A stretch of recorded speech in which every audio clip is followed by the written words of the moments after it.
Maintenant que notre scène est prête, il est évident que si maintenant je fais un rendu, voilà ce qui va se passer. Je sais que j'ai une ouverture de fenêtre sur ma gauche, donc cette ouverture de fenêtre risque effectivement de me mettre un petit peu de jour, mais ça va pas être terrible du tout. Vous voyez que ça reste quand même assez foncé. Donc moi, je vais utiliser de la même manière que pour l'hôtel, je vais utiliser un rectangle light. On va donc placer d'abord un rectangle light, mais avant, on va s'occuper des lampes omni. Donc, je vais arrêter le rendu Verret et on va commencer à travailler ici sur ces spots. Alors je sais que je n'ai pas encore texturé, c'est pas très grave, il y a des textures de base. C'est pas grave, je vais donc utiliser celle-ci et je vais la mettre par exemple ici. Alors évidemment, c'est normal, par défaut elle est grosse. Hop, on va la réduire. Voilà, on va la replacer là où elle doit être. Alors, encore une fois de plus, je masque le plafond. C'est quand même plus facile pour travailler. Et je vais commencer à placer ma lumière.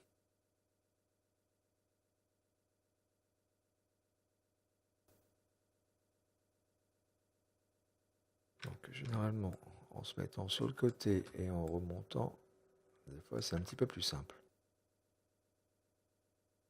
Voilà, on va rentrer une fois qu'on est à peu près satisfait. Donc, elle est encore un petit peu grande.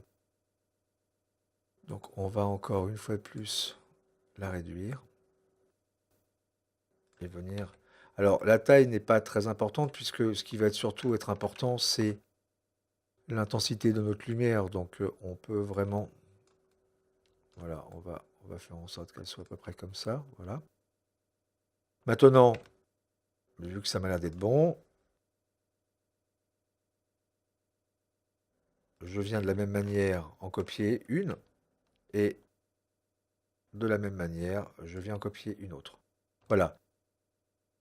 J'ai envie de régler tout de suite ces lumières. Donc, ce que je vais faire pour l'instant, c'est que je vais faire un plan, pas une lumière, juste un plan. Pourquoi?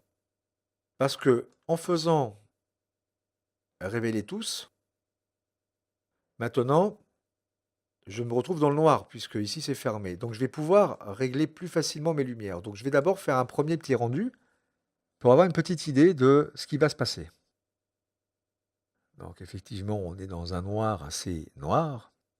Et je commence à voir malgré tout mes lumières qui ont l'air déjà d'être pas mal au niveau intensité. On va pas mettre non plus des spots hyper violents, du style vous brossez les dents, vous terminez tout bronzé. Non, c'est pas ça le but. Le but, ce qui m'intéresse, c'est justement d'avoir ces réflexions sur ce que nous, on utilisera comme texture de miroir et d'avoir en haut, juste au-dessus, vous savez, un petit peu comme si la lumière avait tendance un petit peu à passer sur le dessus. Donc ça m'intéresse. Voilà.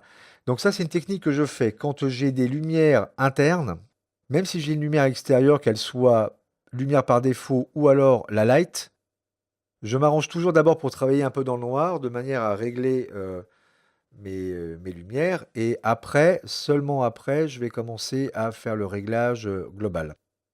Donc là, je vais juste attendre, il y a deux petites prépasses, donc on va les attendre ensemble, et on va voir un petit peu ce que ça donne.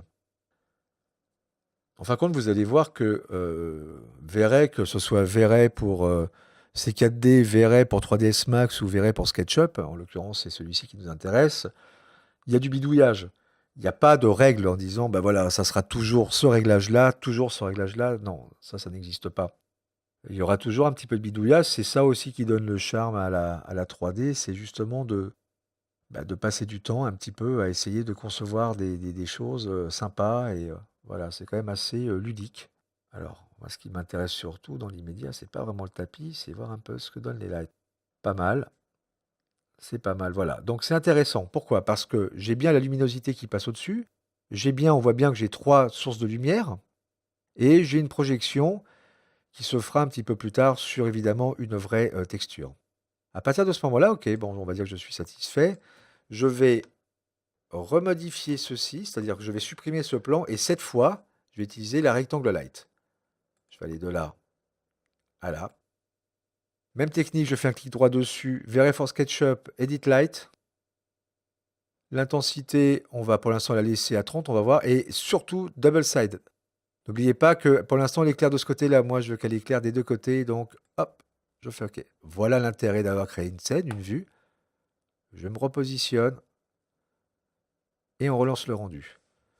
Dans cette scène, l'intérêt pour moi n'est pas obligatoirement de voir la fenêtre, même si on en voit un petit morceau. C'est surtout déjà, avant de faire le travail de texture, d'avoir déjà une idée globale de ma scène avec la luminosité. Donc là, on va être tout de suite au parfum, de voir ce que ça nous propose. Ah, ça commence à devenir pas mal. Oh, j'ai l'impression que le tapis, il flotte. Donc le tapis, je crois que son karma va être de disparaître. On regarde.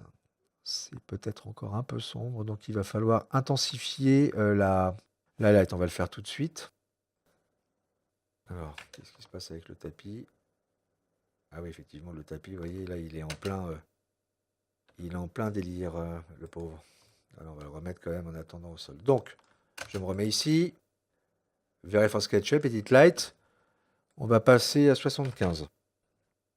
Je repositionne ma vue. Hop. Et on regarde à nouveau le rendu. Donc toujours, vous avez ces petites, pour être sûr, il n'y a pas de bug, hein, il est bien marqué en bas, vous voyez, V-Ray is preparing to render. Donc V-Ray est en train de préparer son rendu. Donc, voilà, ça s'éclaire quand même un petit peu plus. Donc, on ne va pas obligatoirement passer plus de temps pour l'instant à régler la lumière parce que, effectivement, il va falloir jouer maintenant avec les textures parce qu'on a quand même un gros travail à faire sur les textures. Surtout qu'on va utiliser des carrelages, donc c'est vrai qu'il y a un travail assez conséquent à faire. Il y aura peut-être des temps de calcul un petit peu plus longs, d'autant plus que, comme vous pouvez vous apercevoir, ici, on a quand même 1, 2, 3, 4 miroirs à mettre. Ici, pour notre baignoire d'angle, bah, alors évidemment, d'abord, on a des robinets à mettre avec du métal. On a de la porcelaine à mettre pour la baignoire et pour l'intérieur des vasques. On a également de la porcelaine à mettre ou du plastique peut-être, voilà, avec donc de la réflexion. On va mettre du métal ici pour notre porte-serviette. On va essayer de voir si on peut trouver une texture sympa pour texturer les serviettes. Donc voilà, il y a quand même un travail assez sympa à faire.